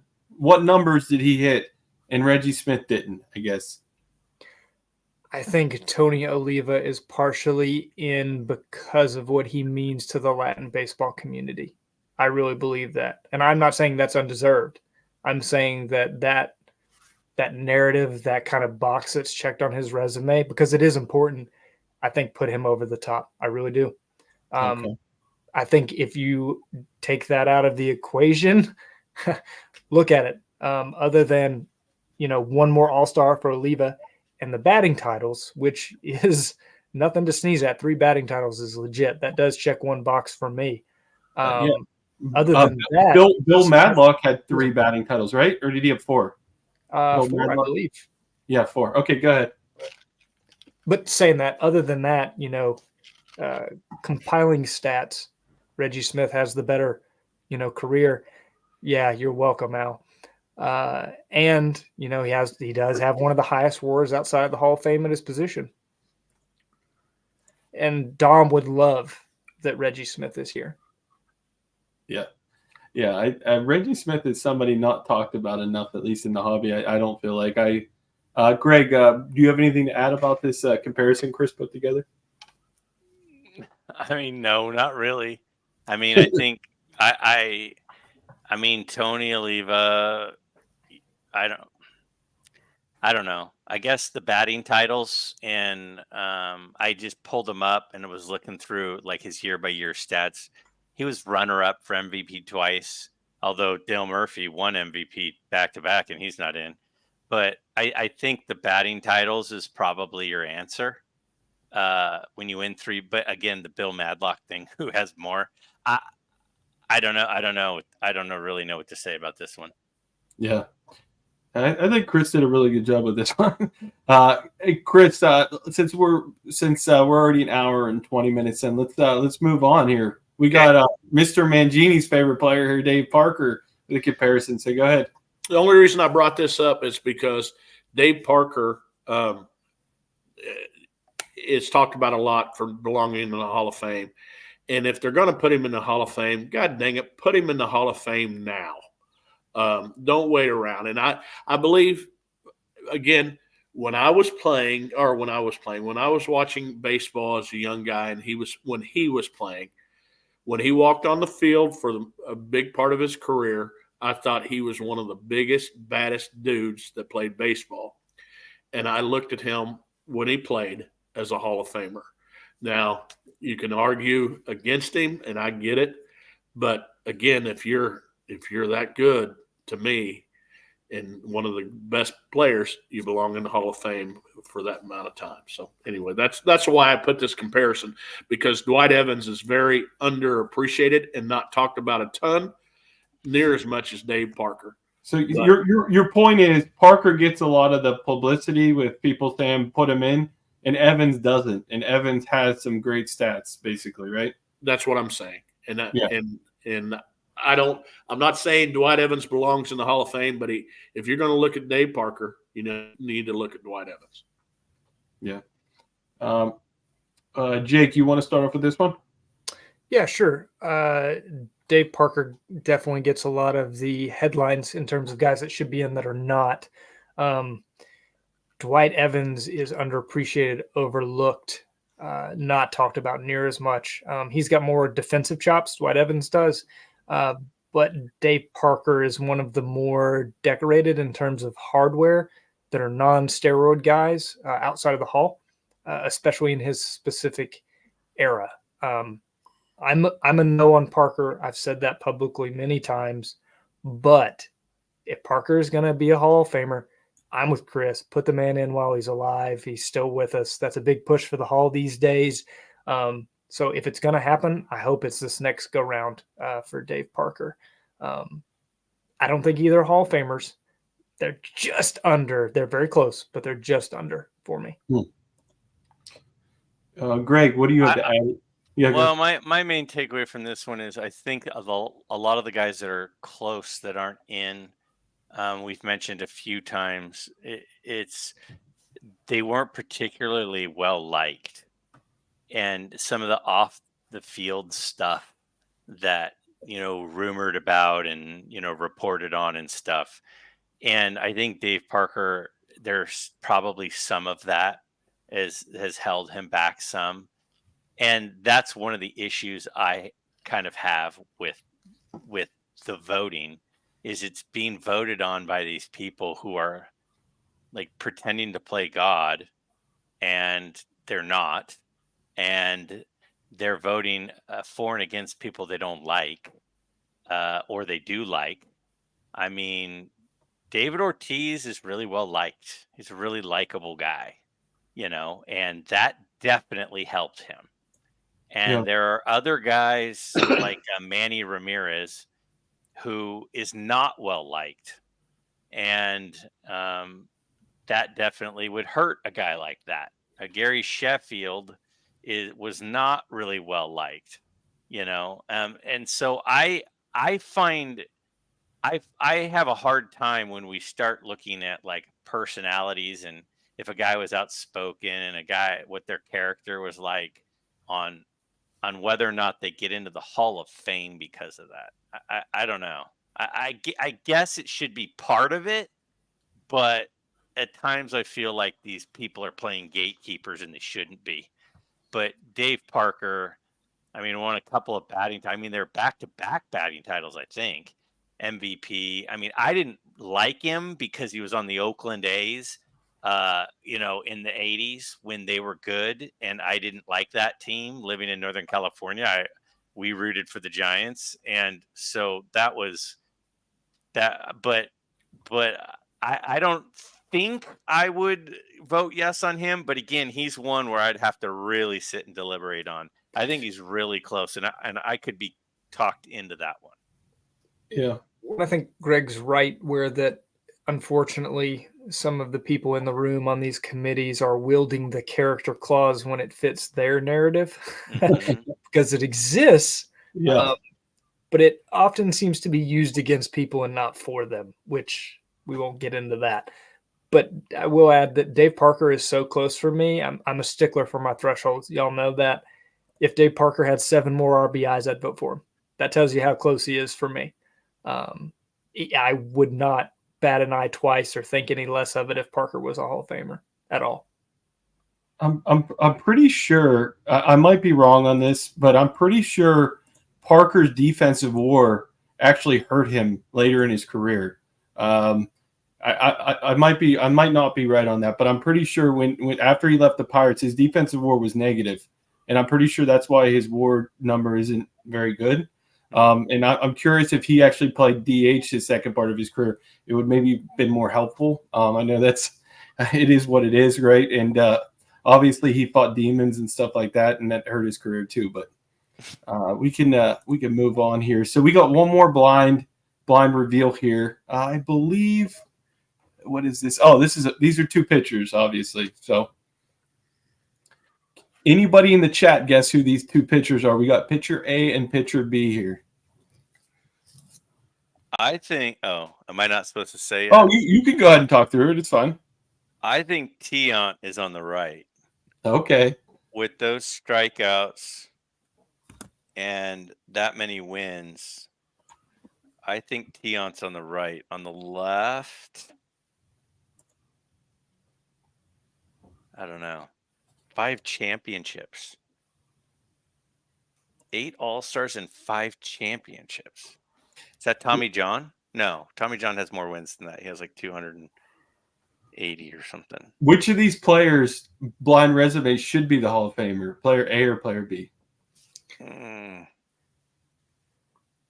So I think they're both Hall of Fame worthy, in my opinion. I think Greg's right. I think Louis Tiant is on the right.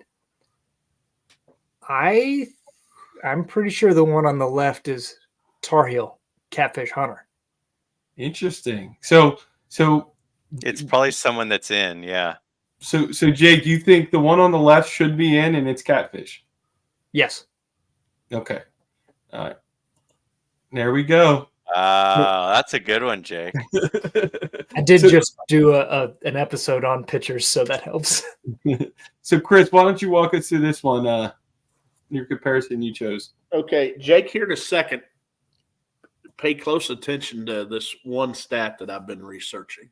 Okay. But I think Louis Tiant belongs in the Hall of Fame, and I'm pissed that they didn't get him in before then. One of the biggest people to look up to from a Latin American.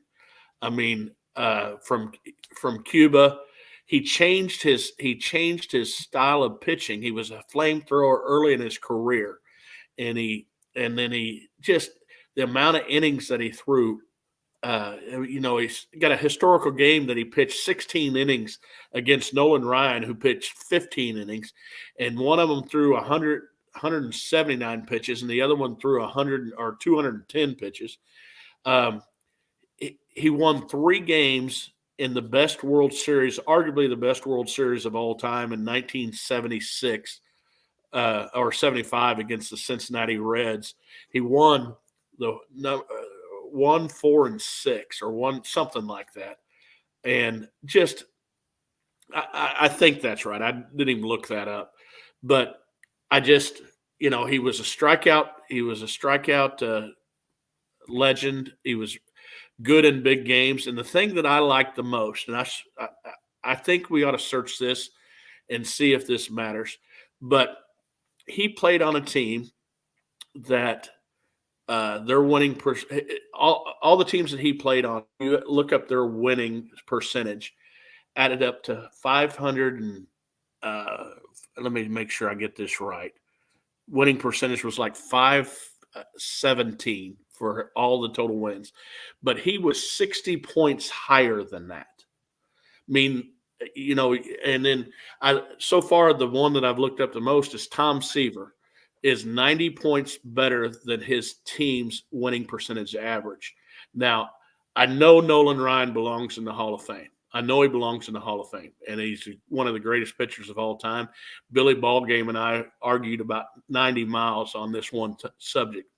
But everybody says that he played on bad teams, but his team record totaled like 507 winning percentage, and his winning percentage was just 526. Whatever that is higher, 19 points higher. I'm saying that Louis Tiant was 65 points better than his team, and I think that means something. And I think that just by the look at it, he belongs in the Hall of Fame. And again, I'm so adamant that he's not going to see it. He's not going to live to see it. He didn't live to see it. And so that's why I have him up. And sorry to Catfish Hunter, but it's not just Catfish Hunter that he's better at than. He was an ace of his staff. And would you want to see him against Burt Blyleven? You want to see him face off against Jack Morris? You want to see him face off against you name it. There's not too many people. And I just see Louis Tiant as a Hall of Famer. Cool. Greg, I'll let you start this one. Yeah, I mean, I think it's a pretty strong argument for him. I mean, you look at the whole resume, and it's a pretty impressive resume. The only thing that I think I struggle with is he feels a little bit like a compiler. He feels a little bit, and I know to Jake's point, and it is a valid point. Well, he brought value to the team, so he stuck around for a long time and was able to compile. Like, that is a fair point. It's a good point, but I mean, he played a really long time.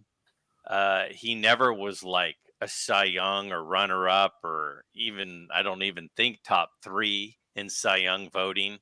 It's like, you're going to get in the Hall of Fame, but you were never even like the third, or never even the top 3 pitchers in the league for even your best season. But you look at that resume and you go, it's pretty. I mean, 24, 16 strikeouts, 229 wins, 3.3 ERA, 2 ERA titles. I mean, that's a pretty decent resume. So if these were in front, if he was in front of me right now and I had to check a box, I think that I would. Okay. Jake, what's your thoughts on that? I think Greg does bring up some good points about stat compiler versus great player of a certain time period, right? Mm-hmm. And I agree with Greg. He does have a little bit of that compiler component to him, which I do tend to like. But of guys, I talked a lot about WAR tonight, but because I'm arguing against myself. But from a sabermetrics standpoint, for pitchers outside the Hall, if you say, average Hall of Fame pitcher has 66 WAR, that's the average. There are 9 pitchers currently outside the Hall that at least hit 66, that marker. Clemens and Brown are 2 of them, so steroids accused, linked guys. Okay. Then there's Verlander, who's currently pitching, Curt Schilling, who has his own problems, Kershaw, Jim McCormick, Max Scherzer, who's still pitching, Zach Greinke, who's technically still active, and Rick Russell. The next pitcher right below that 66, well, by this metric, a different site has him just below 66, but Tiant would be added to that list. He's the next guy. He does have 200 wins, which I do think matters, and he's El Tiante. He is to the Latin community in terms of pitchers. He's got that narrative that an Oliva has, that a Minoso has. He was, I'm 99% sure, the first big Latin pitcher other than Juan Marichal. Marichal, yeah. To really make it big in the major leagues in that era. Yeah. Yeah, I think it's all good points. One thing, and I don't want to throw us down a rabbit hole, but I think Curt Schilling might be another example of a disliked guy, maybe not getting in because he's disliked. And again, that kind of bugs me. But I don't even like Schilling, but yeah, I think if we weren't doing classic era, I think that would have been a no-brainer talk discussion. But it's right on the same vein that you were talking about earlier.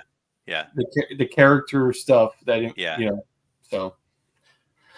All right, let's. This is the last one for Chris here. 2 more pitchers. We got Jim. We got Cott versus Tommy John. Chris, you want to talk about these real quick?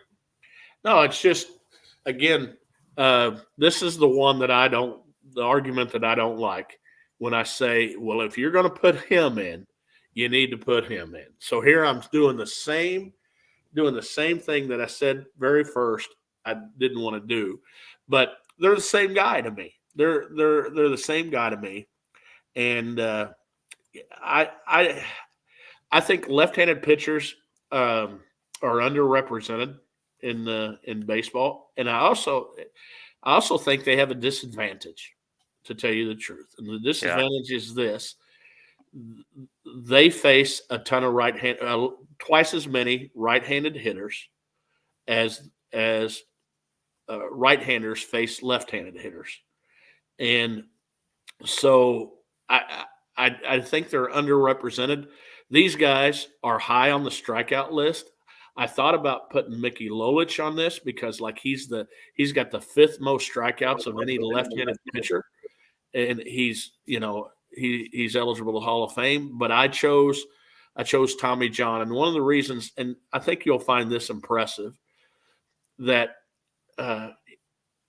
back in the day, if you were named the opening day starter, that meant when you broke camp, they thought of you as the ace because you earned that opening day. Now they think about it a little bit and try to get matchups early and different things, and so they don't.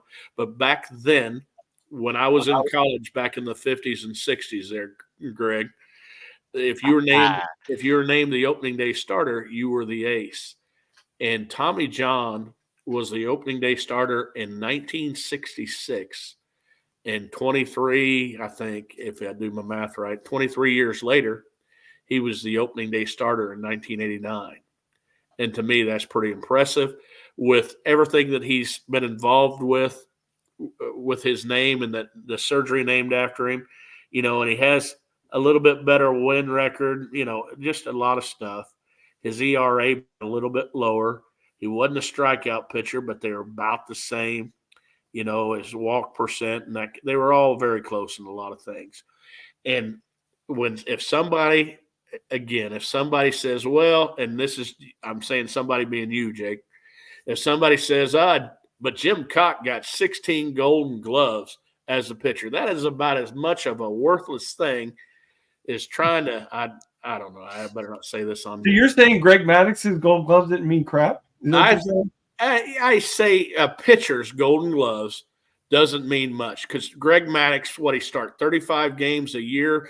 His average was 7 innings a game, so about don't say that. 1/9 of the innings that were played, a pitcher gets a Golden Glove and gets hardly any chances at all. Great that they're athletic. Great that they're athletic enough to field their position. But look up Rick Russell. He is the most unathletic pitcher to ever play in the major leagues. Look at him. But yet he wins like 3 Gold Gloves or 2 or 3 Gold Gloves. But anyway, I respect the fact that he won 16 Golden Gloves, but Golden Gloves as a pitcher, just throw that away. Is that right, Jake? Do Gold Gloves mean nothing for pitchers? What do you think, Jake? Nothing? No, but good grief. They didn't give they're barely on the field, Jake. They don't even. But Rick Russell winning 3, he won 3 Gold Gloves. I'm just that is the funniest thing. That's the funniest thing. But anyway, I think Tommy John is every bit as good as Jim Cott. And if you're going to allow Jim Cott to be in, put Tommy John in. Yeah. So, Jake, go ahead and start this one. What's your opinions on these two? If Tommy John had 12 more wins, we wouldn't be having this conversation. That's all it would take. Man. But you look at like his ERA plus, right? Like pitchers are so hard to define. Like other than catcher and relief pitcher, third would be starting pitcher. There's not as much to measure them by. There's just not. And I think that's going to be redefined in the coming next couple decades. What makes a Hall of Fame pitcher? And some of these guys in the classic era will get another look because of it. And then a guy like Tommy John could become a Hall of Famer. As of right now, I wouldn't vote for him. His ERA plus is like 250th best pitcher ever. There are lots of guys outside the Hall that are better in ERA plus. There are guys outside of the Hall that have more wins than Tommy John. And I'm not just talking Roger Clemens either. There are pitchers outside of the Hall that have more WAR than Tommy John. However, he has one thing going for him that a lot of those guys don't. It's the narrative. Yeah. He's very famous for Tommy John surgery. And whether it should or not, it does carry some weight. Would I vote for him? No. Would I be that shocked if he got in? Also no. Jake, would you put Cott in? Yes. Tommy John does check one box for me. The 200 plus wins, or 250 if you want to raise it in his era. He does check that box like Cott. I know Chris doesn't like it, but he does have 16 Gold Gloves, even if you cut him in half. He got 8. He was so good at field drop balls up the middle. When the managers voted for that, Cott won it last year. Let's give him one this year. Yeah. Boy, he must be good. Everybody's voting for him. And my threshold is 2,500 strikeouts. Cott doesn't get there, but he has more than Tommy John. Okay, Greg, what's your thoughts on these two? So I think Tommy John's a yes for me. I think there are 3 categories that the Veterans Committee does. It's the 1980 and after, the pre-1980, and then there are coaches and contributors. Yeah, and I think that Tommy John is a really close as a player, and I think that he's a probably as a contributor. And if you take those two and you combine them, he's a yes for me. 288 wins he is the Harold Baines of pitchers. I mean, he pitched forever. He's like Jamie Moyer, you know, he just kept going and just finding ways to latch on and get a few more wins.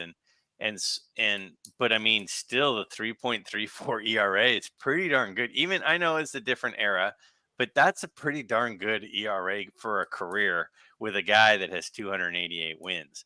But when you throw in the contributions to the game of risking his career and changing the careers of so many players after him, Yeah. I think that the overlap, you know, it's like that Venn diagram where that overlap between those two things makes him a yes for me.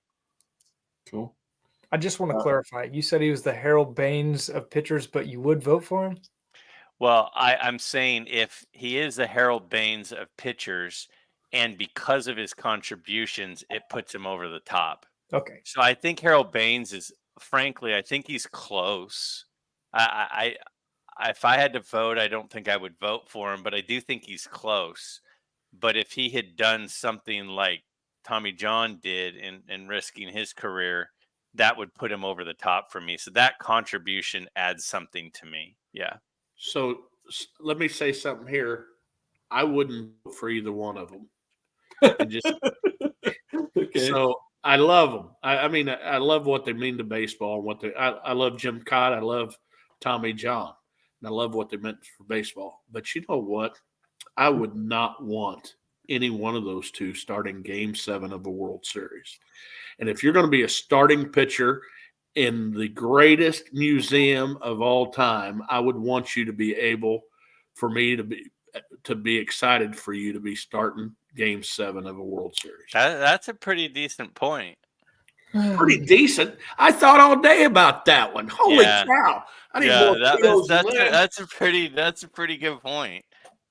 Yeah. So anyway, every once in a while, Chris, blind squirrel effect, right?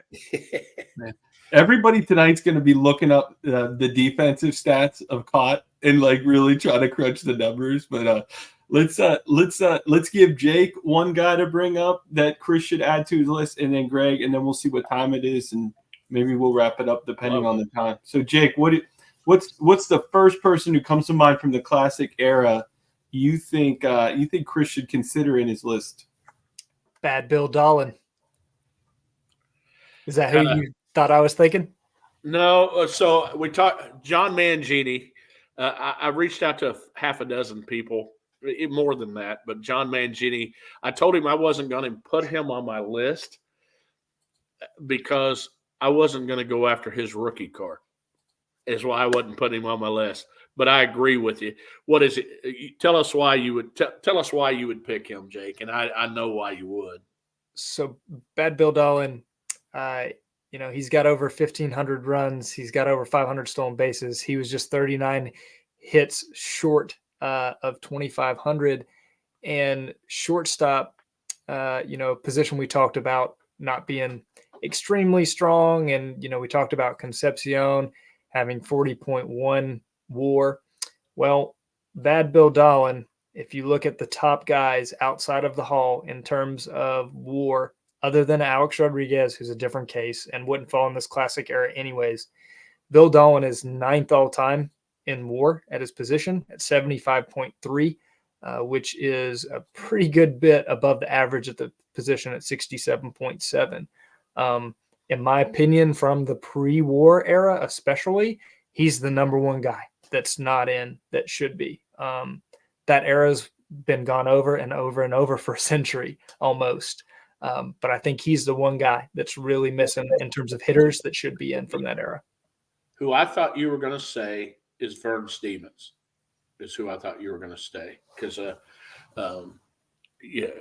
just a short career, but was great. High, just 7 or 8 really strong years. And I probably should have thought better of that because they didn't hit some of those numbers that you wanted people to hit. But, man, he was good. That's who I thought you were going to say.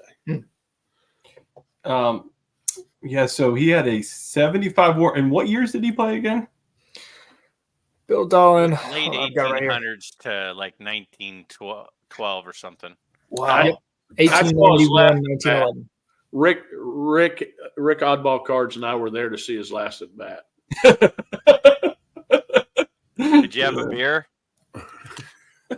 What's that? Did you have a beer too? Or 7? Yeah. No, meaning you were already drinking age. That was. Oh yeah. Oh, I get it now. That's funny. Rick said, "You young whippersnapper, come with me to the game. I'll show you a legend." I been watching think a long that's time. I think that's a great pick. And I do collect. You were saying earlier that I was a Hall of Fame collector. I do like collecting, like Jake. We both like the T206 set, and I've been trying to collect all the Hall of Famers from the T206 set, at least one of their cards. And I've thought about getting a Bill Dolan because I think he will probably eventually get in, and I would think that the card price would probably go up some when that happens. I was actually, believe it or not, I was on Mike Junkwax Heroes stream a couple hours ago. And when we were on there, and I don't even remember what the topic was, but it came up that about Bill Dolan and not being in the Hall of Fame. I think Really? yeah, it came up how he wasn't in the Hall of Fame. And someone in the chat said he's not in the Hall of Fame because he beat his wife. And I hadn't heard that. Now, I knew the guy had a temper. I hadn't heard that. And so whether that's true or not, I have no idea. But that's what somebody in the chat said.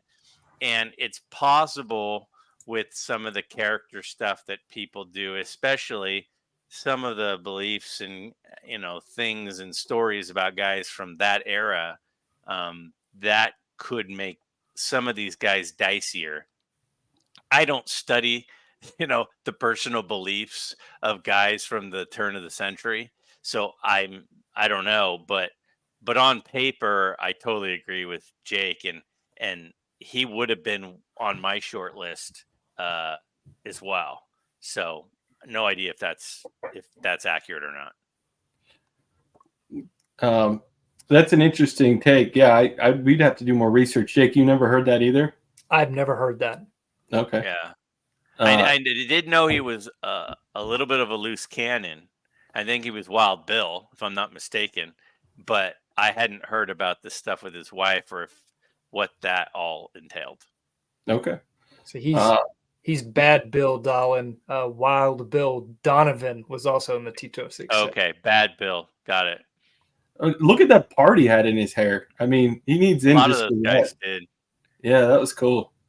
So you're up now, Greg. Who did you have somebody left on your list that Chris didn't bring up?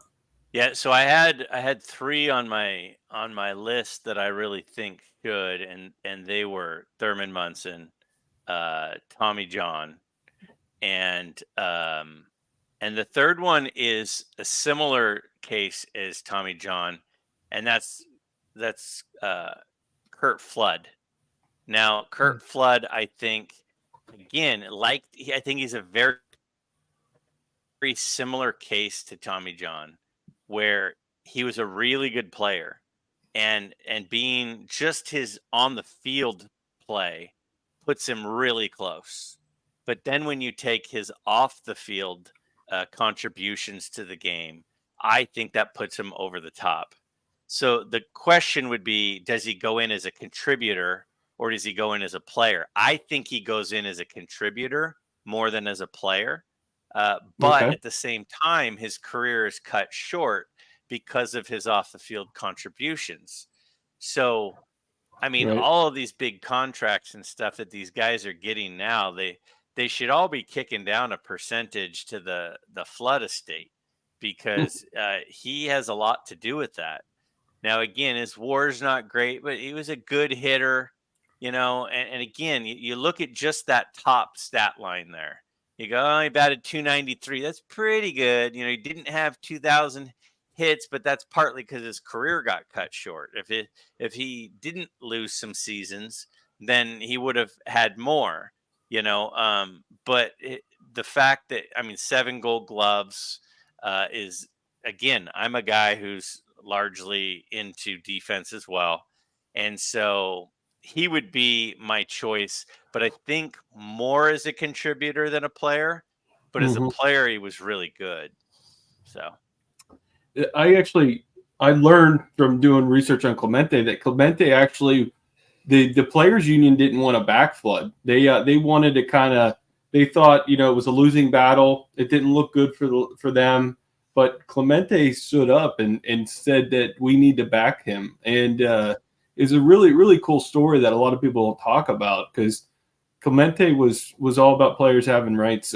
He actually didn't want to get traded to the Pirates when the Pirates picked him up. He actually wanted to stay he wanted to stay in the Dodgers organization. So, Jake, do you have one more that really speaks to you? Let's see. From the classic era, one more that really jumps out. Well, I mean, I was very much on the Louis Tiant train. I know we talked about him.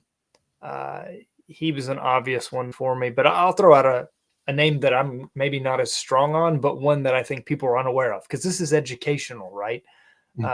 So let's go with Jimmy Ryan. Jimmy Ryan, another pre-war player.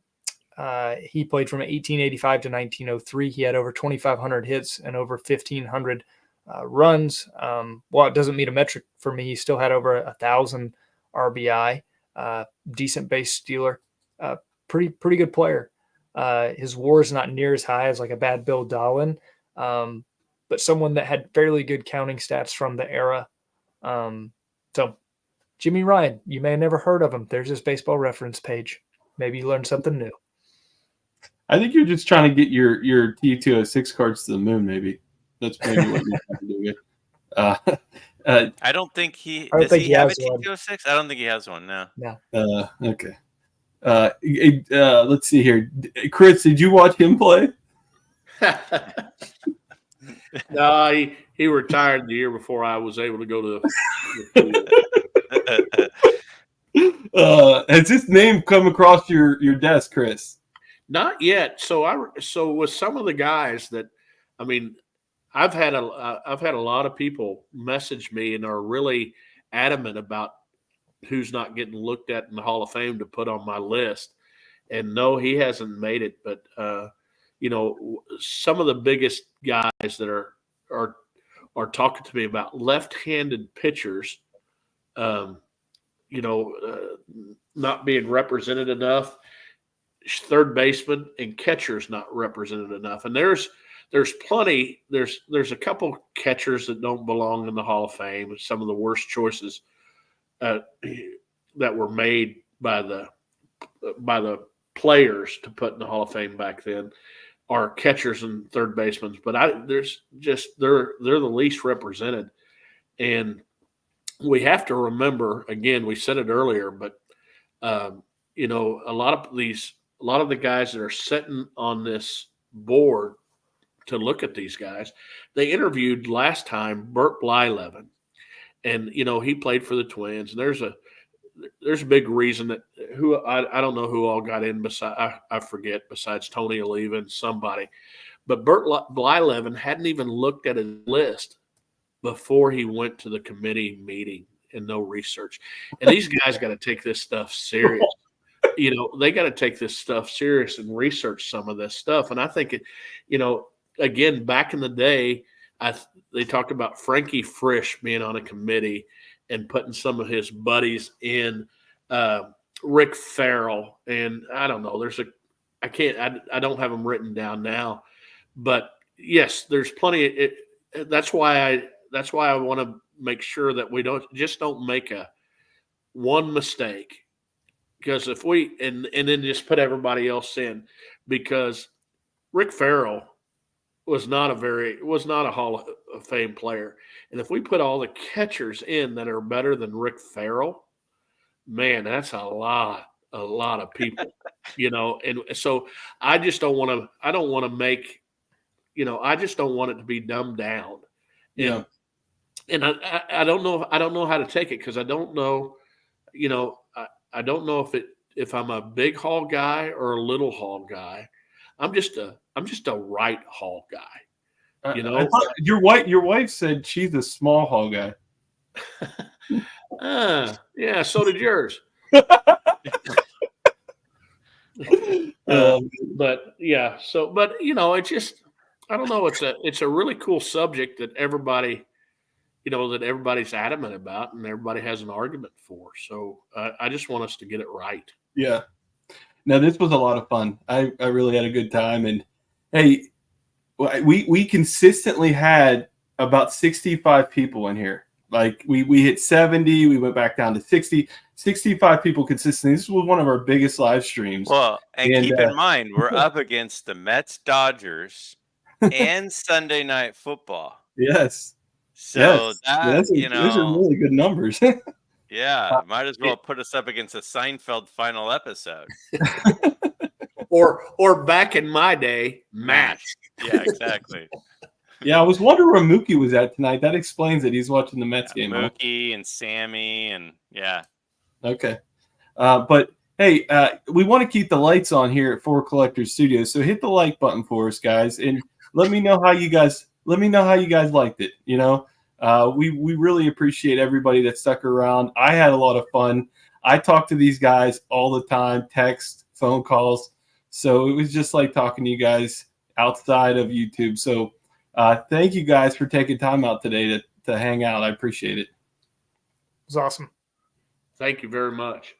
Hey, yes. Anytime I could be on the screen with three great guys, I'm going to do it. So Greg's got a very small up and coming channel. So please sub him, check him out.